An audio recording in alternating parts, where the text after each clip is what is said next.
This isn't for everyone. It's for the ones who know the old system is broken and are ready to build something that lasts. Welcome to the Build with Bitcoin podcast.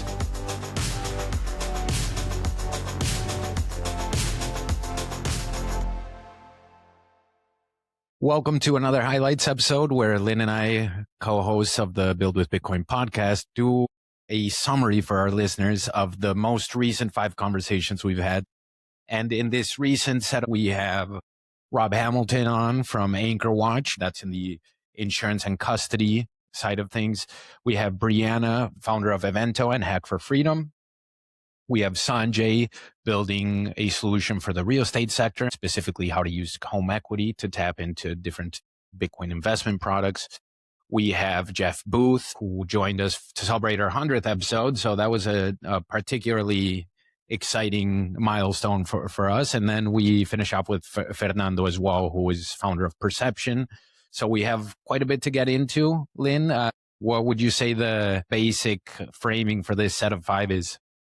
Well, I mean, number one, just hitting our 100th episode milestone was pretty big for us. And we were very excited to have Jeff Booth on again to help us mark that momentous occasion. And then, it's interesting because we often have a mix of people that are founders and investors and people who support the ecosystem. And in this case, we have 4 founders and then 1 investor / luminary in the space with Jeff. So Jeff being with Ego Def Capital, supporting different innovation in the space. But then the other 4 that you mentioned, Rob, Brianna, Sanjay, and Fernando, are all founders and they're builders with Bitcoin, which is what this is all about. We've been kind of sideways to downward price action, and that's all I seem to hear about on X is what the price of Bitcoin is doing and why. But in the meantime, we have all these incredible builders that are creating tools and expanding the protocol based on what they're building. So I'm excited to see this group of founders, a number of which are really finding great traction in what they're building. So what are your thoughts about that, Israel, in terms of the protocol aspect?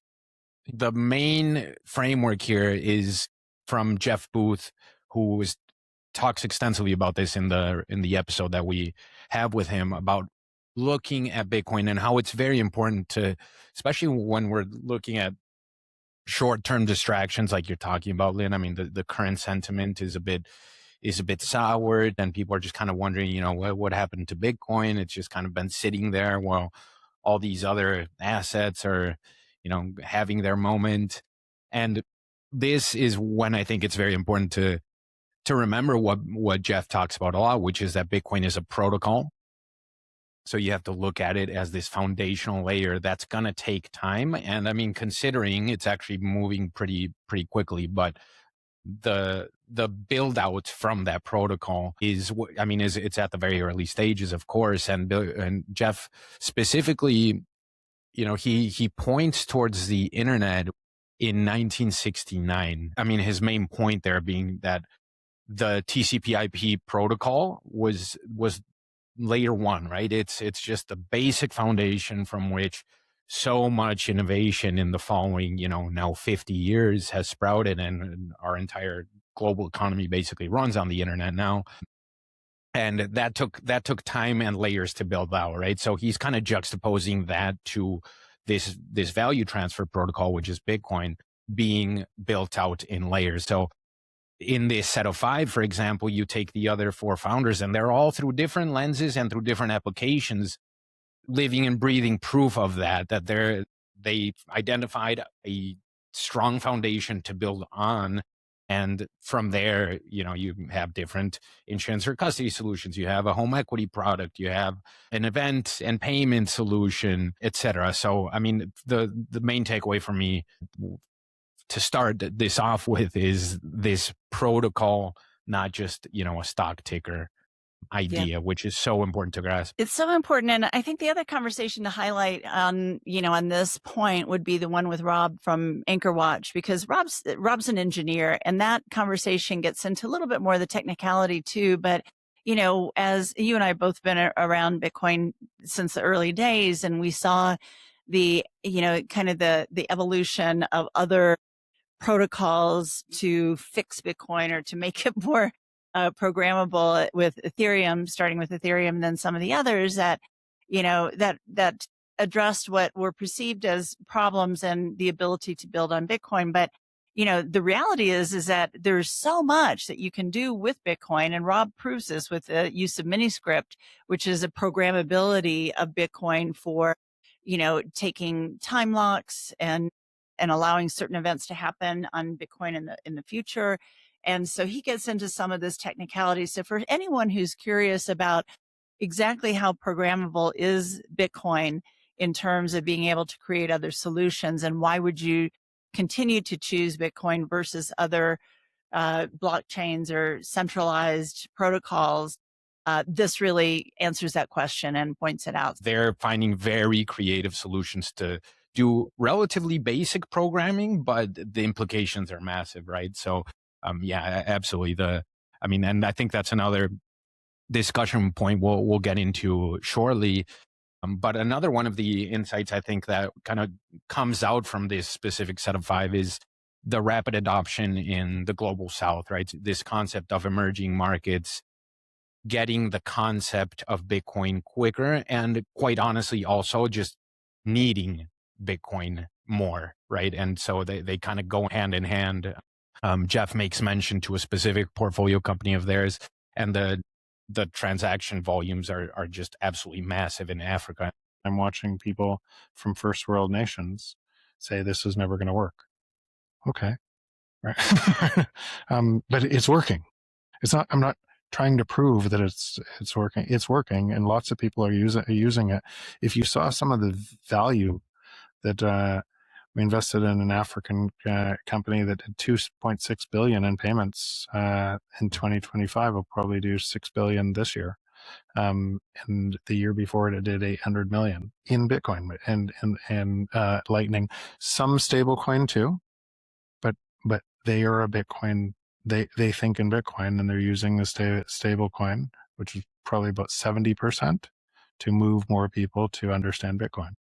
And so these are exploding, and they're all exploding. It's some kind of in-your-face statistics that we just don't pay much attention to, or that aren't talked about as much, but just go to show that behind all this news and narrative and the rest of what's going on in the world underneath, Bitcoin protocol is growing at a massive pace, and specifically in these regions, right? So, Jeff talks a little bit about the Africa example. We also have Fernando from Perception talk about his upbringing in Argentina. And of course, that's one of the main countries in Latin America that has embraced Bitcoin. We don't just see it, we live it. I think you and I both, we're quick to understand the value proposition of Bitcoin when it was first introduced to each of us respectively, because of our experiences in the global South. And, certainly this podcast isn't limited to that, but I think our lens of having experienced living and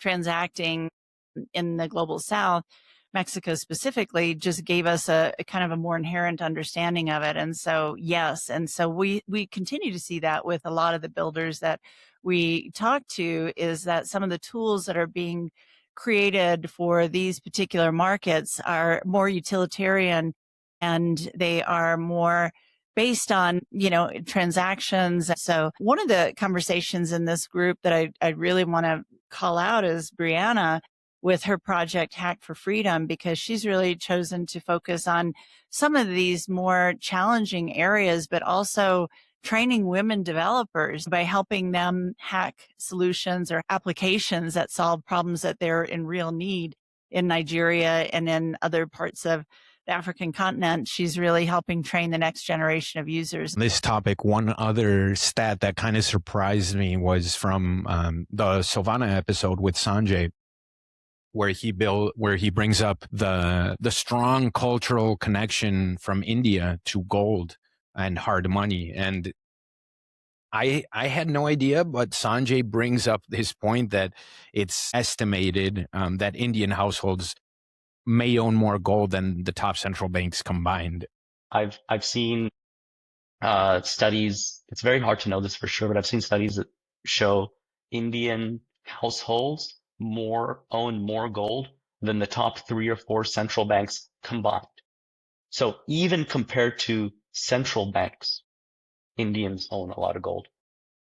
And so this notion of a gold loan is very, very common. And so he gets into why culturally it's such an easy concept for Indians to grasp that, and prefer hard money over, let's call it soft or fiat money. But, and of course, Sanjay's solution is kind of tapping into this store of value, hard money aspect of the Bitcoin protocol. But yeah, I mean, there's a variety of examples here about emerging markets and global south just grasping Bitcoin, whether it's from the scarcity hard money component, such as Sanjay's mentioned, or, maybe just the payment transaction aspect, which is, I think Jeff's example in Africa, and really ultimately a combination of both. But yeah, I mean, great examples from that set regarding that global south adoption story. And then the next kind of commonality that we identified here in this set is Bitcoin still struggling pains in the narrative and user experience side of things. So here, I think, Fernando from Perception, he particularly sets the stage well for this because his company is built precisely as a solution to this. So Perception is a platform that does a lot of deep analysis on the different insights and narratives going on across the globe, across all sorts of different data points. So it's not just kind of pulling in news from different sources. It's really going a layer deep and analyzing what the trends are, what the narrative is really saying, the ability to plug that into. I actually recently started using Perception, and I did connect the MCP. So I was able to basically connect Claude to Perception. And I mean, some of the insights are really powerful. I mean, Fernando's creating a very useful tool. But getting back to the main point here, and he talks about this in the episode, of course, is we kind of have a narrative and communication challenge in the Bitcoin industry. And then, of course, the UX hasn't historically been that great as far as the products that have been built out.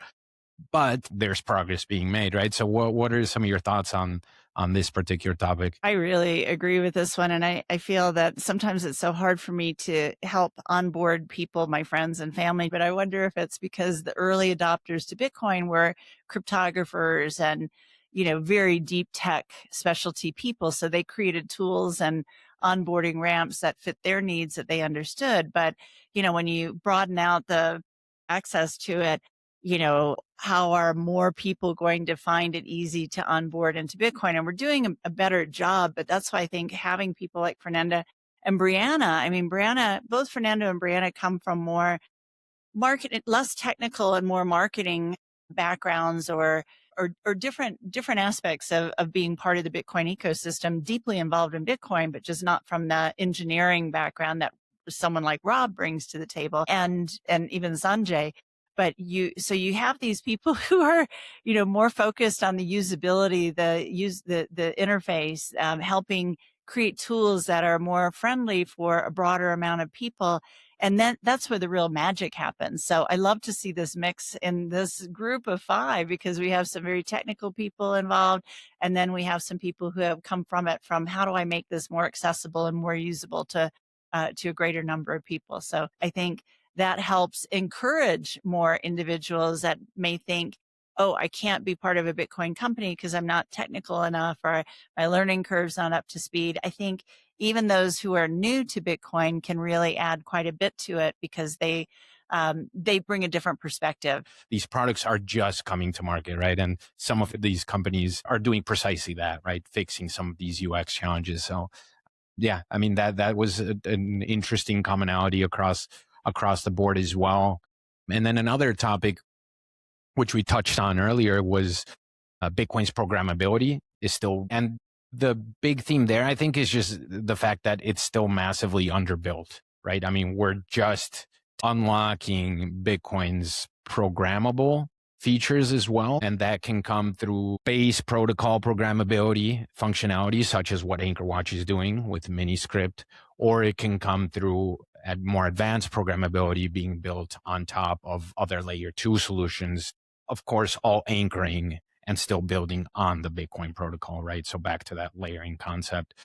But yeah, what were some of your thoughts there, Lynn? No, I agree. And I think this is part of, I mean, there are a number of kind of misconceptions about Bitcoin. I mean, just from the general public talking about how it uses so much energy with the mining side, which I think has been debunked. But on the programmability, I mean, the fact that, is Bitcoin a flexible enough or adaptable enough protocol or technology to be able to create some of these other financializations or systems such as tokenization or time locks and things like this. And yes, you can. And so I think this is something that is not yet understood or appreciated or realized by a number of technical programmers. So the more that we see tools and companies being built like AnchorWatch, like Savannah with Sanjay, then we're going to have more and more developers and more talent, I think, flock into Bitcoin, because then it also has that layer of security and stability